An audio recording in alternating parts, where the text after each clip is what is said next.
Tem que ser um bom dia mesmo, né? Iniciando o nosso dia com um momento profundo de experiência com Deus, experiência com o amor de Deus. Nosso dia só pode ser bom, não é verdade? Quem aqui de fato sentiu uma profunda experiência com o amor de Deus? Levanta o braço. Foi de fato um momento profundo de experiência do amor de Deus, esse que nós tivemos agora pela manhã. Agora, a pergunta que eu faço a você, meu irmão, minha irmã: o que você vai fazer ao sair deste encontro com tudo isso que você experimentou de Deus? O que você vai fazer ao sair deste encontro hoje, no final da tarde, ao encerrar a missa, quando o Padre nos enviar para as nossas comunidades, para nossas cidades?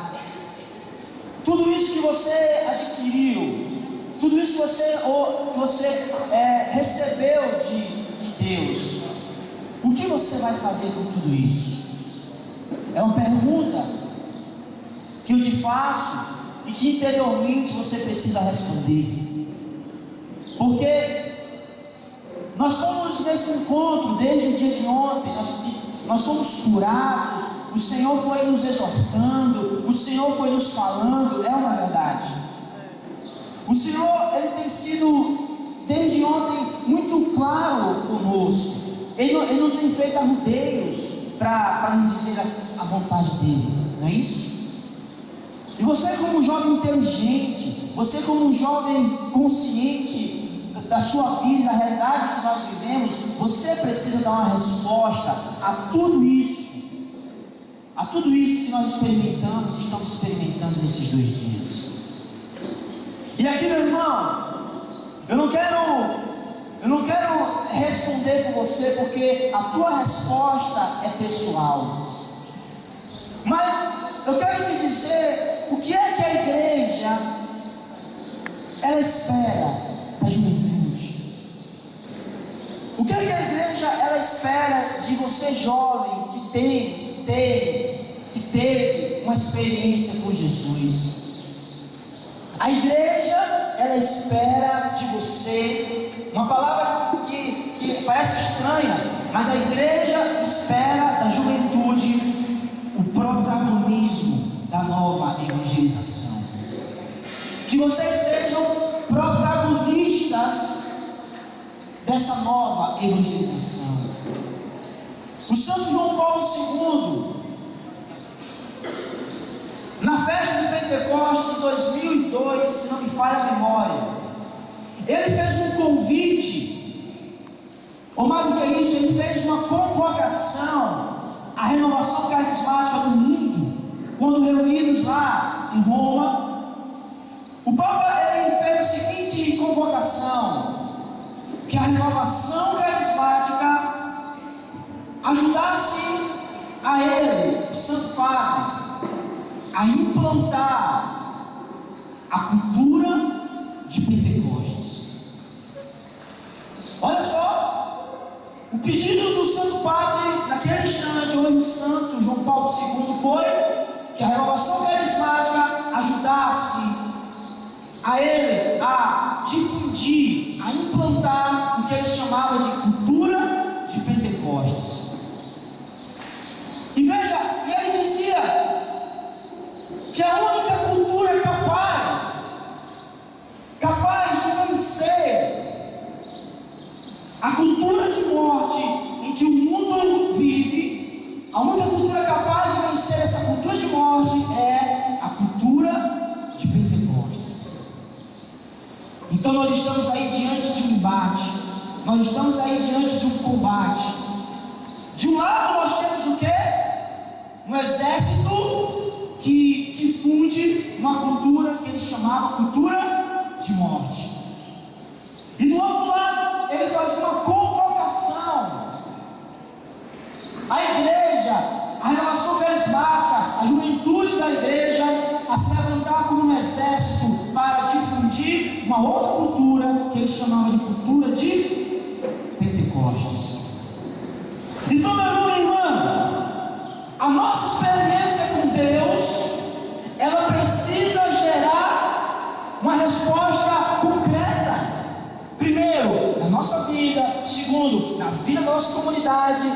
e na vida da igreja. Se você, ao experimentar tudo isso que nós estamos aqui vivendo, voltar para a sua casa e não der frutos, você vai ser como aquela figueira estéril do Evangelho. Você lembra? Jesus estava com os discípulos e ele procurou naquela figueira um fruto para se alimentar. Não encontrando, Jesus amaldiçoou aquela figueira secou e morreu. Os discípulos ficaram assombrados, mas sem assombro eu quero te dizer, você precisa gerar frutos. Você não é uma figueira estéril. Você é jovem, você não é uma figueira estéril. Você é uma figueira que Deus constituiu, que Deus curou, que Deus realizou todas essas maravilhas para que você produza frutos e frutos em abundância. Frutos em abundância. Aí você pergunta para mim, Cristiano, mas que frutos Deus quer que eu gere? Primeiro, Deus quer que você gere frutos de santidade. Frutos de santidade, meu irmão. Frutos de santidade. Porque veja, às vezes eu vejo pregando em encontros como esse, e alguns jovens que você encontra nosso cotidiano, alguns jovens que têm medo de ser de Deus. O que muitos jovens têm de Deus é o medo de perder a sua juventude. Porque o jovem muitas vezes tem a concepção de que Deus vai roubar dele, de que Deus vai tirar dele tudo aquilo que faz ele feliz. Porque muitas vezes nós criamos uma ideia de que santidade é apenas deixar de fazer as coisas, não é verdade? Vou deixar de fazer isso, vou deixar de fazer aquilo, vou deixar de fazer tal coisa. Só que muitas coisas que nós fomos deixando, nós não fomos colocando nada no lugar. E o que é que gerou, muitas vezes, apenas com essa concepção de santidade, apenas ser renúncia? O que foi que gerou no coração de muitos jovens? O vazio, a infelicidade. O que foi que nós vimos ontem? Nós precisamos colocar vinho novo em odres novo. Você é esse odre, esse recipiente que os antigos usavam para colocar o vinho. Agora, se você é um odre novo e você não coloca vinho novo dentro de você, como é que esse odre fica? Vazio, sem sentido. Então, se você é esse odre novo, você precisa preencher a sua vida com esse vinho novo. E qual é esse vinho novo? O Espírito Santo de Deus. E veja, meu irmão, minha irmã, o mundo com essa cultura de morte, ele tem abatido, ele tem roubado aquilo que a juventude tem de mais precioso, que é o seu vigor, que são os seus sonhos. E veja, meu irmão, minha irmã, você precisa gerar esses frutos de santidade.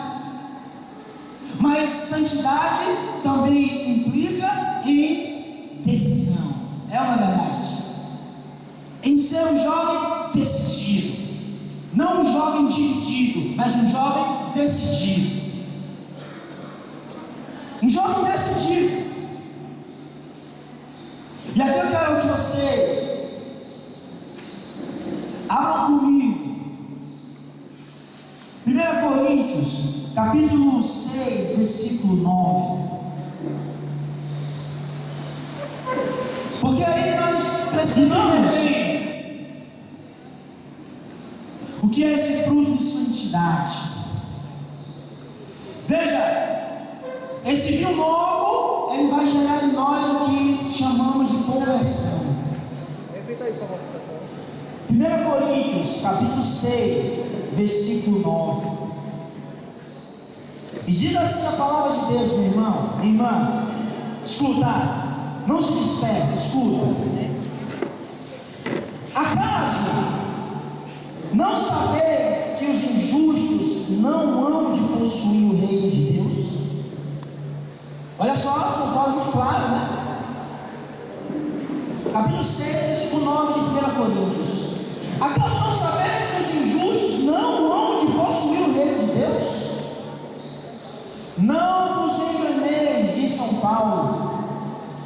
Não vos enganeis, nem os impuros, nem os idólatras, nem os adúlteros, nem os efeminados, nem os devassos, nem os ladrões, nem os avarentos, nem os bêbados, nem os difamadores, nem os assaltantes hão de possuir o reino de Deus. Nossa, você pode olhar assim para essa palavra e dizer: que difícil entrar no reino de Deus. Mas Jesus já vai dizer lá no Evangelho que o reino dos céus é para os violentos. Violento no sentido de ser mal, mas violento no sentido de ser enérgico, de ser valente, de ser guerreiro. O reino dos céus, escutem, o reino dos céus não é para qualquer um, não, meu irmão. O reino dos céus é para os valentes. O reino dos céus é para os guerreiros. O reino dos céus não é para o preguiçoso, o acostumado, aquele que faz corpo mole, não. O reino dos céus é para os valentes. Por isso que, veja, você precisa entender que ser santo também significa ser guerreiro. Que ser santo também significa ser valente. Claro, você precisa ser santo, renunciando as coisas do mundo, as bebedeiras, as orgias, tudo isso vai esvaziando o teu coração. Mas, sobretudo, ser santo significa ser valente, ser guerreiro, ser um jovem Highlander, ser um jovem que vai para a caveira. Você sabe qual é o significado daquele símbolo da faca na caveira? Aquele símbolo tem um significado que é a vitória da vida sobre a morte. A caveira simboliza a morte. A faca na caveira significa a vitória da vida sobre a morte. Você então precisa ser um jovem faca na caveira. Um jovem que deixa a vida vencer a morte. E aí não tem jeito, meu irmão. Para você ser um jovem sentinela, para você ser um jovem faca na caveira, para você ser um jovem guerreiro, para você ser um jovem Highlander, você precisa ser valente. E aí, meu irmão, quando eu olho para a juventude do Brasil, eu vejo um campo de batalha com dois grandes exércitos enfileirados para o combate. Quando eu olho assim a juventude do Brasil, eu não consigo enxergar outra coisa que não assim um campo de batalha com dois grandes exércitos enfileirados para o combate. De um lado tem um exército poderoso,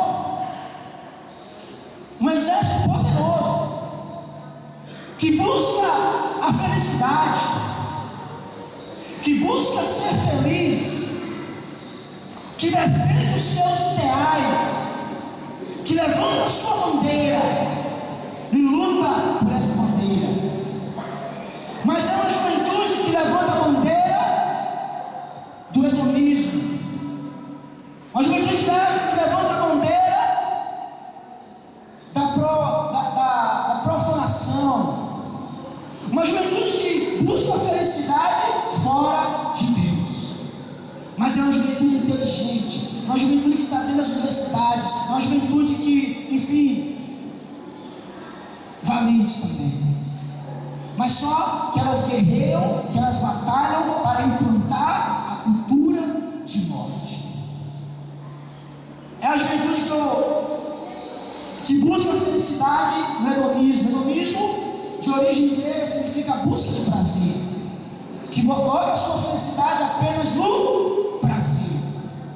É uma juventude que eu costumo dizer, chamar uma juventude do beber, cair e levantar. Não tem aquela música lá, os cavaleiros do forró, descer avião do forró, né? Trem do forró, estacionado do forró, não tem uma coisa assim, né? Não sei se vocês percebam lá em Natal, foi muito famosa assim aquela música deles que diz assim: beber, cair, levantar, beber, cair, levantar. Sabe? E a juventude assim, nas rádios, e assim, ia para os shows, e aí, né?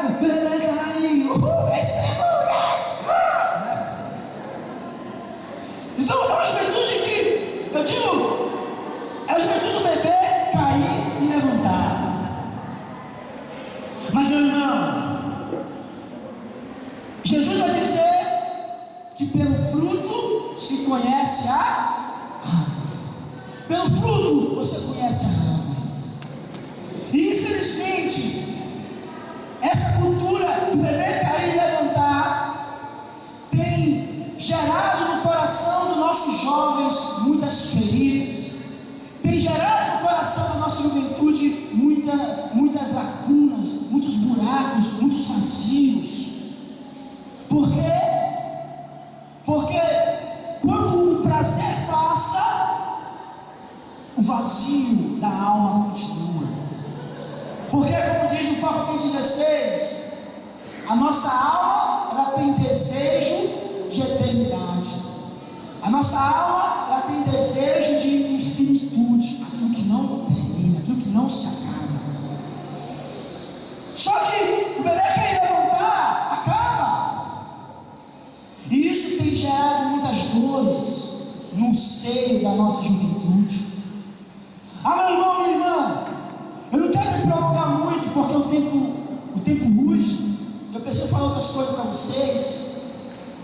Mas quantos sonhos essa cultura tem roubado dos nossos jovens?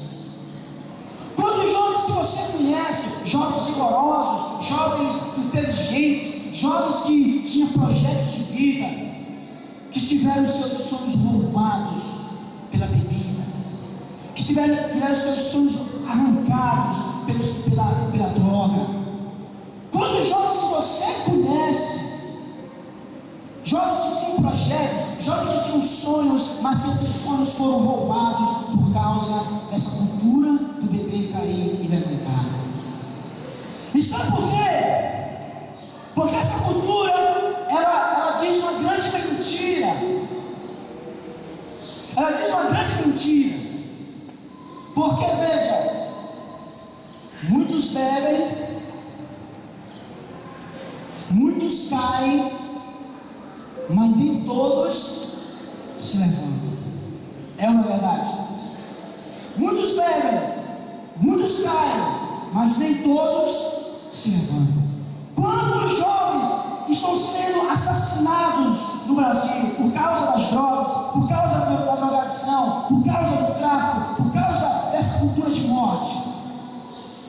Jovens com 25 anos, jovens com 17 anos, jovens com 18 anos estão tendo suas vidas ceifadas. É o fruto dessa árvore. É o fruto dessa árvore.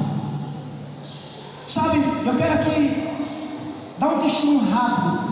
Eu sei que o tempo urge, mas eu preciso te dizer isso. Eu tive, graças a Deus, eu tive uma juventude muito feliz, uma adolescência muito feliz.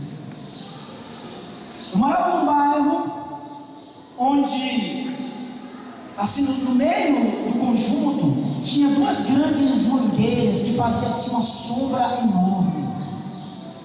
E ali foi onde eu vivi a minha adolescência com meus amigos.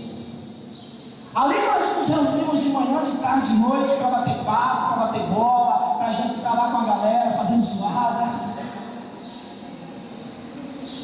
E nessa minha adolescência eu conheci um jovem que se tornou assim amigão mesmo, assim, amigão. Um homem, né, forte, assim, alto, gostava de um esporte e tal. E a gente ficou muito parceiro. Sempre ele contava um pouco assim dos seus sonhos, né? Imagina assim, 14, 15 anos, assim, ele com 16, 17 já, que era o de constituir uma família. Ele dizia: Cristiano, meu sonho é constituir uma família, porque eu fui abandonado pelo meu pai. Meu pai deixou a minha mãe grávida e me abandonou ainda quando criança. Ele diz assim: o meu sonho é poder casar, ter filhos, colocar meu filho no cangote, como a gente fala, né? Brincar de bola com ele. Eu quero ser pelo meu filho o pai que eu não tive. E ele dizia: eu quero encontrar uma mulher para casar, eu quero trabalhar. Aquele projeto de vida. E eu disse: valeu, eu disse isso mesmo, cara. Vamos estudar, vamos batalhar. Conheceu o grande amor da vida dele. Olha, ele foi lá para o Litoral Norte, lá na nossa cidade, lá uma cidade chamada Touros, Litoral Norte. E conheceu lá uma menina linda. Nossa, né? Brasil, fica com aqueles olhinhos brilhando assim. Mas voltou apaixonado. Ela é linda, isso que é maravilhosa, que nós todos, eu amo ela. E fazia projetos, eu vou trabalhar, eu vou fazer isso, vou fazer aquilo. Para resumir a história, com 18 anos, eu fui fazer um curso na universidade, eu fui fazer também um curso no Exército Brasileiro, eu fui fazer um curso de oficiais do Exército, e acabamos nos separando. Meu irmão, alguns anos atrás, assim, uns 3, 4 anos atrás, eu estou na minha casa, já casado, e de repente eu escuto lá fora a campainha tocando. Quando eu vou lá, eu olho assim rapidamente pela janela, eu vejo, né, uma pessoa assim suja e tal, mal vestida, deve ser esmola. Eu já ia voltando para ir buscar alguma coisa para dar esmola para aquele rapaz ali estava. Quando eu estava fazendo esse movimento para ir à cozinha pegar alguma coisa, eu só escuto aquele jovem gritando: Cristiano!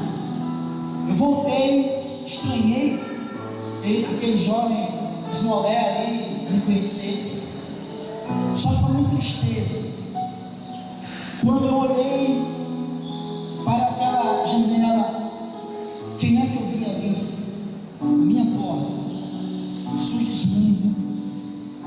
Eu fui lá, e aí, cara, quanto tempo? Aquele nosso todo, tal, começando a conversar, coloquei ele para dentro de casa. E aquele jovem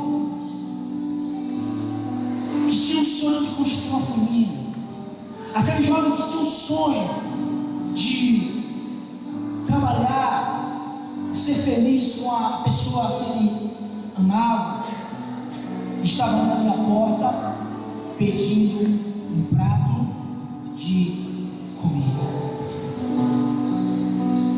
Um prato de comida. Eu disse: mas que ele começou a contar um pouco da história. Como nós nos afastamos um pouco, você, né, tal. Eu conheci outra galera, aquela galera começou a apresentar outras realidades, e eu comecei a beber, eu comecei a experimentar, eu comecei a viajar. Então, tinha se tornado um alcoólatra.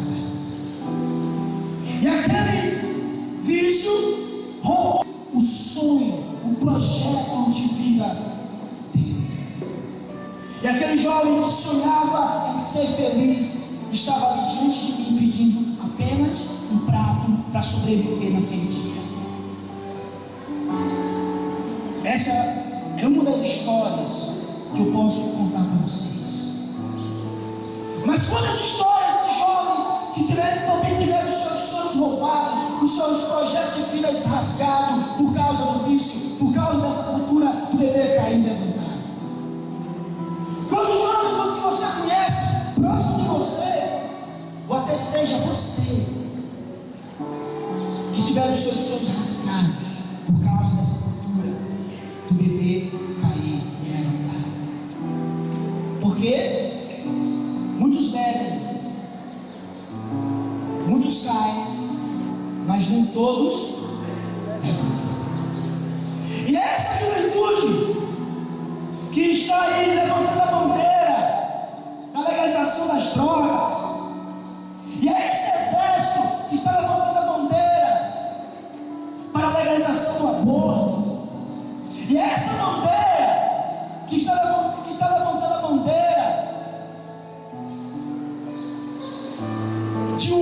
de uma sociedade laica que tira de qualquer lugar os símbolos religiosos.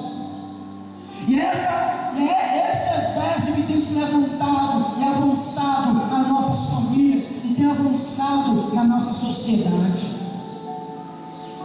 E essa juventude que durante a Jornada Mundial da Juventude lá no Rio de Janeiro fizeram sexo usando símbolos religiosos. E essa juventude que no meio daqueles milhões de jovens, enquanto os jovens gritavam, essa é a juventude papa, eles gritavam, essa é a juventude laica.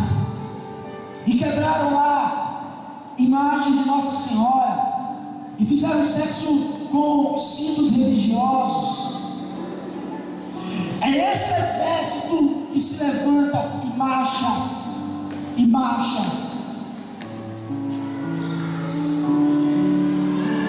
conquistando terreno na sociedade. Então veja, meu irmão, mas graças a Deus tem levantado em defesa da nação, em defesa da igreja, em defesa da família. Deus tem levantado um outro exército poderoso, um exército poderoso, um exército de jovens inteligentes, de jovens que têm sonhos, de jovens que estudam, de jovens que não têm medo de propagar a sua fé, de jovens que não têm medo de buscar em Deus a sua razão, o sentido da sua vida. E esse exército poderoso que Deus levanta no Brasil e no mundo se chama exércitos de sentinelas da manhã. Então, de um lado nós temos o exército do mundo implantando a cultura de morte, o exército do bebê cair e levantar, mas do outro lado nós temos um exército poderoso que também marcha firme, marcha sem medo, marcha com coragem, um exército de sentinelas da manhã. Jovens que não têm medo de viver o seu namoro, a castidade. Jovem que não tem medo de andar com a cruz. Jovem que não tem medo de vestir uma camiseta, eu sou de Deus. Jovens que não tem medo de ser da igreja. E é esse exército que Deus tem levantado no Brasil. É um jovem que coloca a sua vida em favor da evangelização, em favor dessa cultura de Pentecostes. E aí, meu irmão, nós estamos aqui nesse encontro para fazer um alistamento. Nós estamos aqui nesse encontro porque esse exército precisa engrossar as suas fileiras.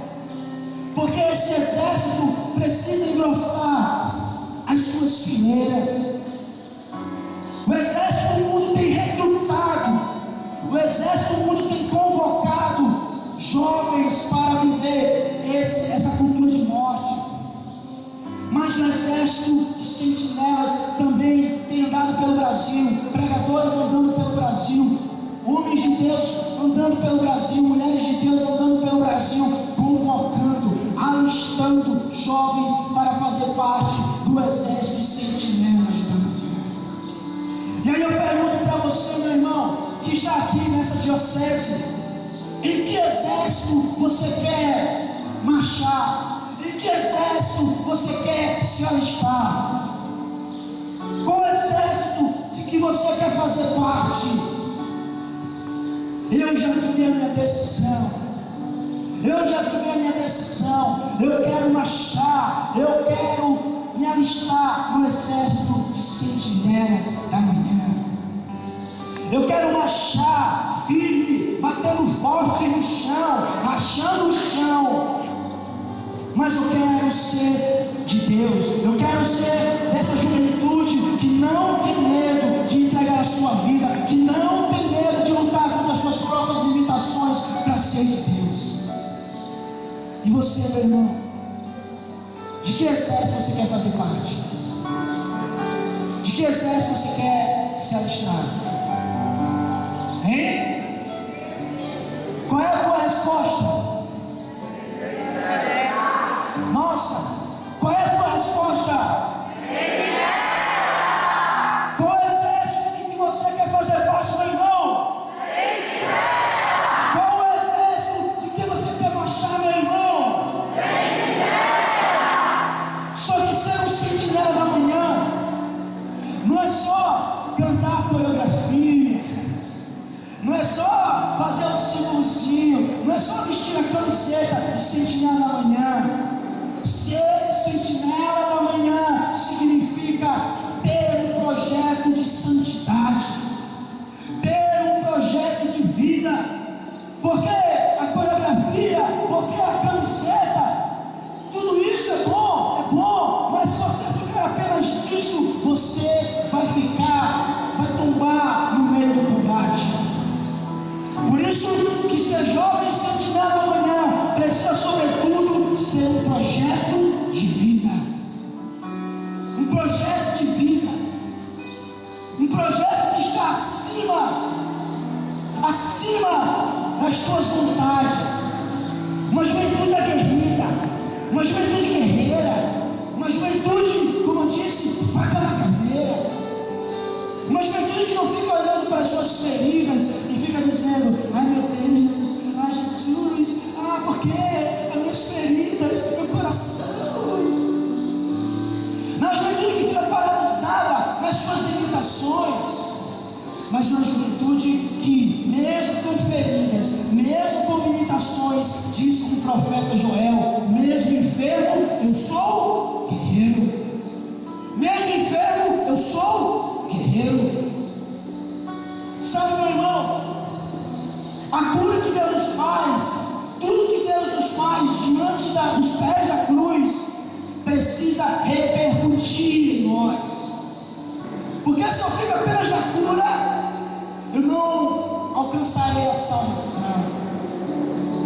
Então, jovem, você precisa hoje tomar a decisão.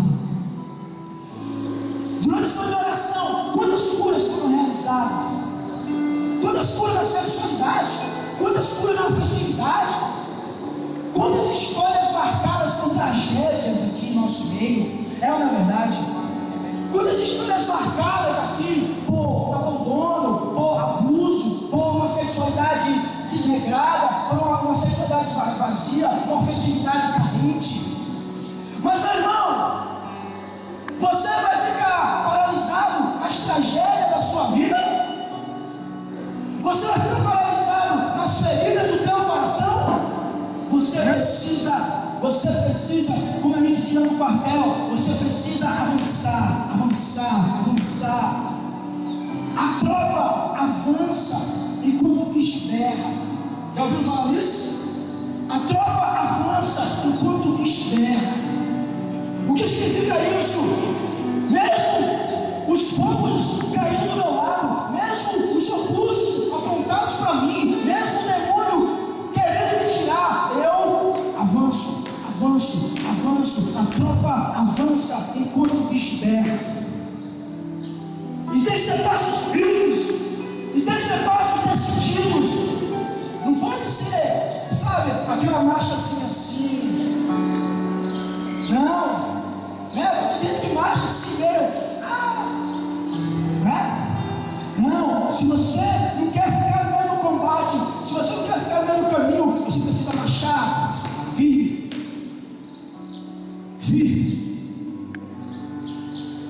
Tremer a terra, rachar a terra com a tua decisão. Sabe, meu irmão, faca na caveira. São jovens que mesmo diante das tragédias da vida, eles não desistem de Deus. Certa vez eu fui pregar um encontro em uma cidade. Eu ia contar outros testemunhos, mas eu quero contar apenas isso. Eu fiquei hospedado na casa do coordenador da cidade. Ele casado com uma menina linda, tinha 2 filhos lindos.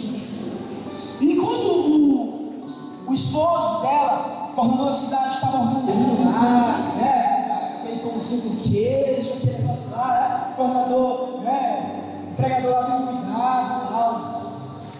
Aquela menina começou a contar um pouco da história dela. Escuta, irmão, escuta. Você entendeu o que é ser um jovem faca na caveira?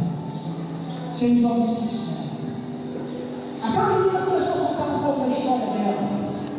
Ela disse que estava casada já há alguns anos, mas quando ela morava com o esposo, eles trabalhavam na capital, em Natal.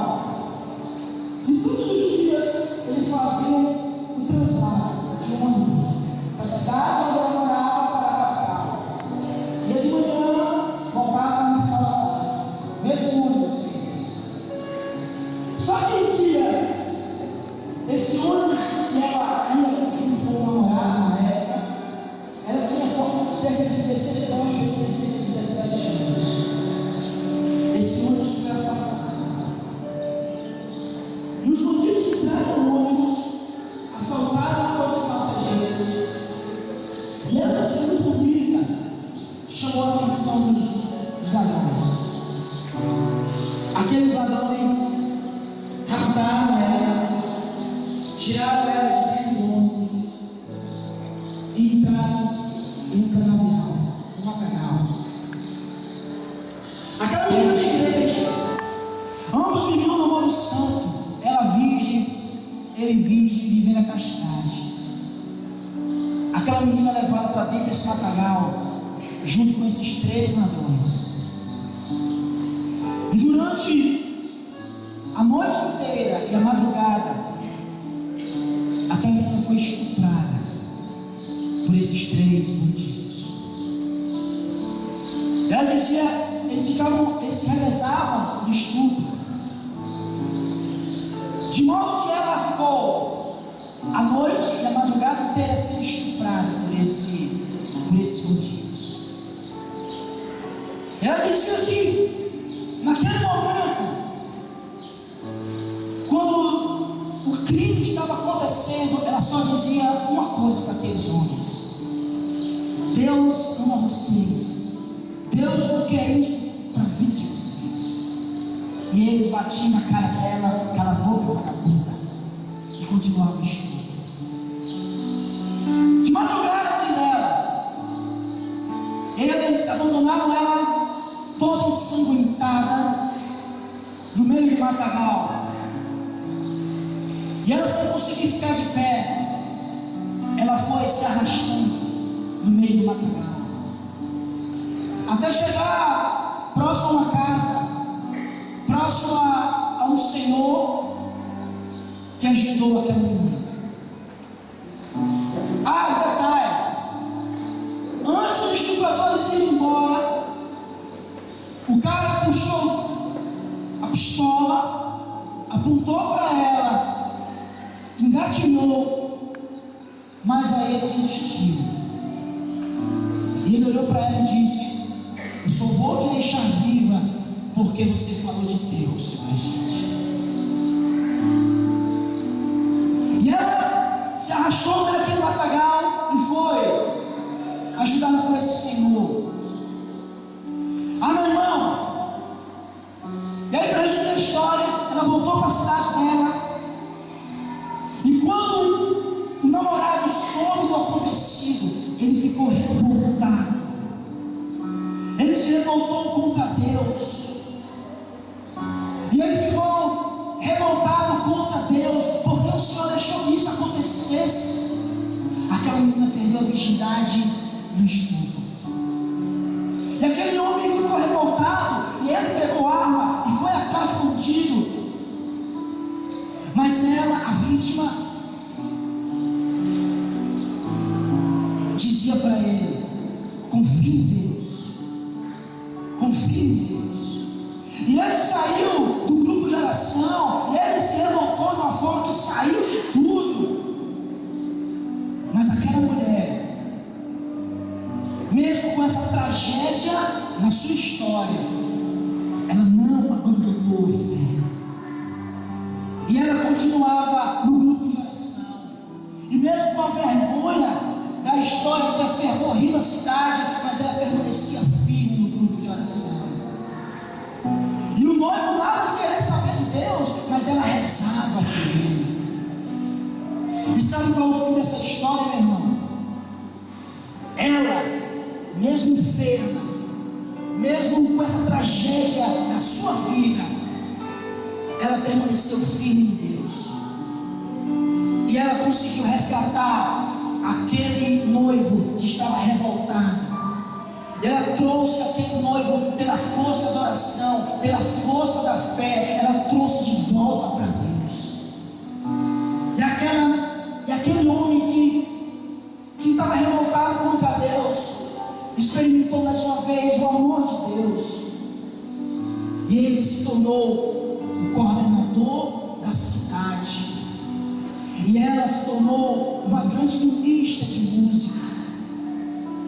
E sabe, meus irmãos da música, me perdoe, aquela mulher com aquela marca da tragédia, eu nunca vi, em nenhum encontro que eu tenha ido, uma ministra que ministrava com tanta alegria como aquela menina. Faca na caveira dele. Faca na caveira dele. Isso é para quem é jovem valente. Só consegue fazer isso quem é jovem Highlander, quem é jovem guerreiro. Jovem que fica mocorongo pelos cantos, não consegue resistir à turbulência do combate. Jovem que fica lambendo as suas feridas, não consegue resistir à turbulência do combate. Sabe, meu irmão, faca na caveira é o que você precisa ser hoje. Infelizmente, tem se propagado aí um modismo de que o homossexualismo é coisa normal, e que não tem problema algum, sabe? Você pode extravasar, né? Com aquela música, eu vou me permitir, né? Aquela música lá de Malhação, né? Eu vou me permitir. Não, meu irmão, a palavra de Deus diz que os efeminados não reinarão no reino dos céus. E aqui veja, não podemos semear preconceito de forma alguma. Nós precisamos amar, acolher os nossos irmãos que têm a tendência ao homossexualismo, ou mesmo aqueles que já são homossexuais. Mas eu vejo se disseminando uma normalidade, e muitas vezes isso vai enganando nossa juventude, e muitas vezes isso vai enganando nossos adolescentes. É normal, eu posso, Deus me ama a si mesmo. Sim, meu irmão, Deus te ama, Deus ama você que é pecador, mas Ele abomina o teu pecado. Faca na caveira. Eu sei que muitos jovens têm essa tendência ao homossexualismo, assim como muitos homens têm a tendência ao adultério, assim como muitas mulheres têm tendência à promiscuidade. Ter tendência não é pecado. O pecado é cair na tentação. Ser tentado não é pecado, porque o próprio Jesus foi tentado no deserto. Você lembra disso? Jesus foi tentado no deserto. Então, você pode trazer na sua carne, como Paulo, um espinho. E talvez esse espinho seja a da tendência ao homossexualismo. Talvez você traga na sua carne o espinho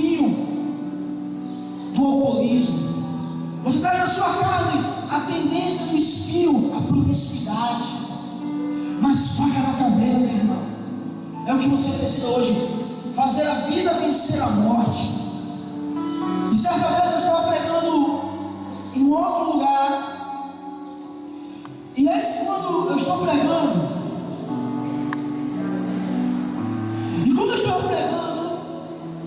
chegou uma caravana de uma cidade, de outra cidade. Eles chegaram atrasados, ficaram no final. E eu vi então um jovem que chamou atenção pelos seus trejeitos, pela sua forma, chamou atenção. Eu continuei a pregar. Quando foi no intervalo, aquele jovem me procurou e perguntou se eu poderia conversar com ele. Eu disse: sim, irmão, vamos conversar. E aquele irmão, de coração aberto, ele começou a contar um pouco da história dele. Ele dizia: Cristiano, eu tenho tendência homossexual, eu já tive relações homossexuais, mas hoje eu sei, e eu não quero perder a minha salvação por causa das minhas tendências, por causa dos meus vícios. Mas o que é que eu faço, Cristiano? Eu disse para ele: meu irmão, você é convidado, assim como eu, a viver a luta pela castidade. Na época eu era noivo da Joyce. Eu disse: meu irmão, a diferença entre eu e você é porque você gosta de homem, eu gosto de mulher. Até brinquei com ele dessa forma. A minha carne borbulha, meus hormônios borbulha, né? Na minha sexualidade, né? Assim também como você, quando vê um homem bonito, com certeza, sei lá, borbulha também, né? Borbulha. Mas, meu irmão, assim como eu luto, você também precisa lutar. Você não precisa e não pode dar vazão às suas vontades, porque nem tudo que eu quero é bom, nem tudo que eu quero é bom. Então, faca na caveira, meu irmão. Se você tem tendência ao homossexualismo, se você tem tendência ao alcoolismo, se você tem tendência ao vício, luta. Seja violento, seja valente. Faça como um jovem que eu conheci, que para não se masturbar, ele dormia abraçado com a cruz. Isso é ser valente, isso é ser guerreiro, isso é ser um jovem Highlander. Ele dizia que ia para o quarto e quando vinha a vontade de se masturbar, ele olhava para a cruz e pegava a cruz e dormia com a cruz.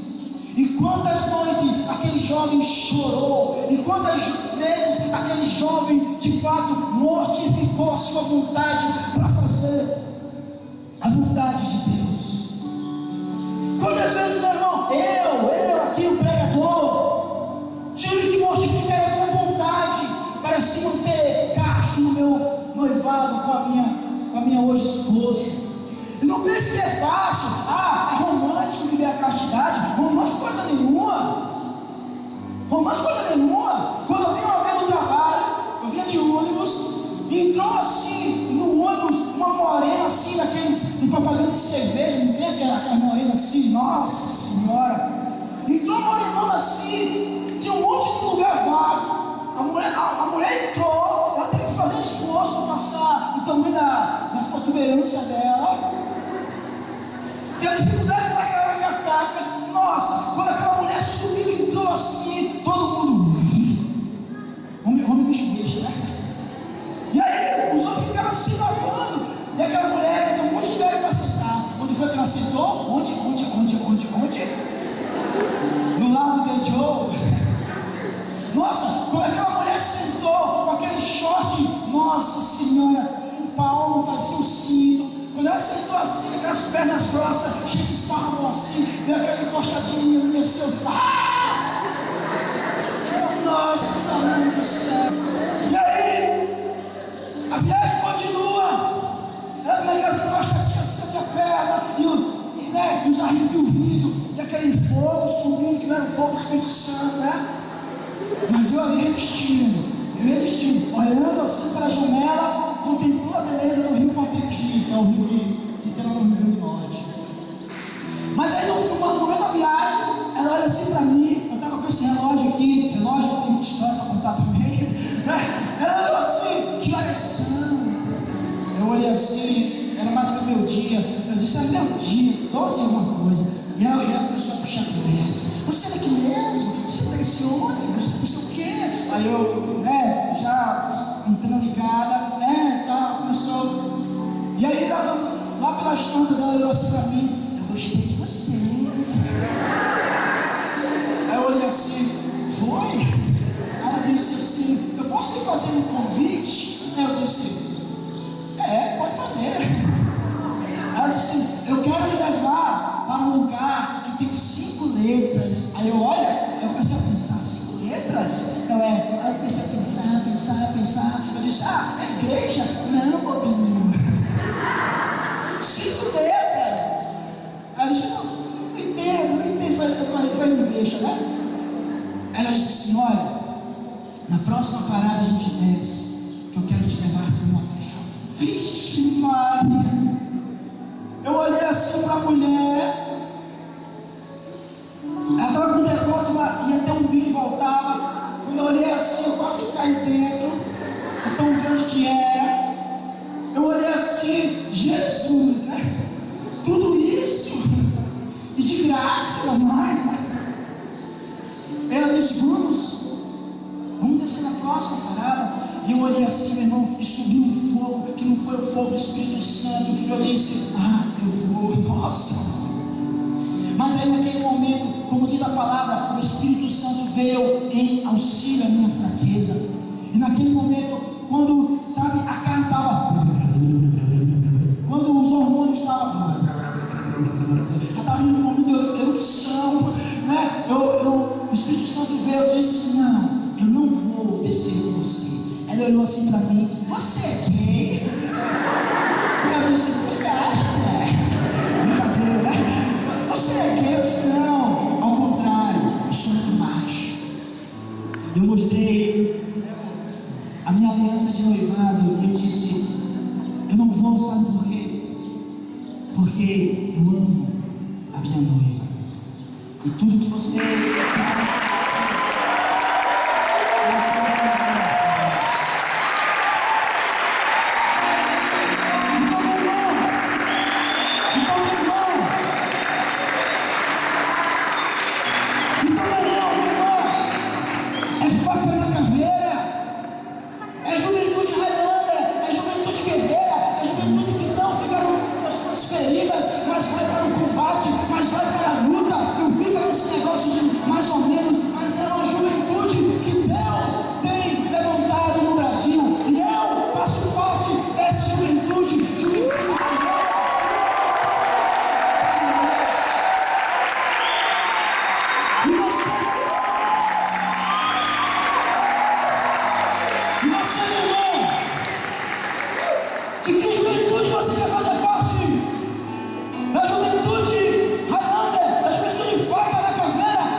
Se você então quer ser a juventude do sentimento, fica de pé. Nós vamos agora rezar. Pedir a Deus agora a força. A força para marchar firme, para marchar com coragem, para marchar sobre as tuas limitações, para marchar sobre as muralhas de Jericó da tua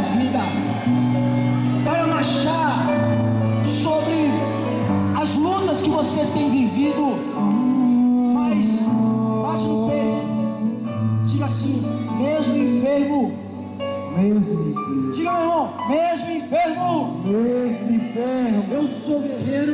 eu sou guerreiro. Diga, mesmo enfermo,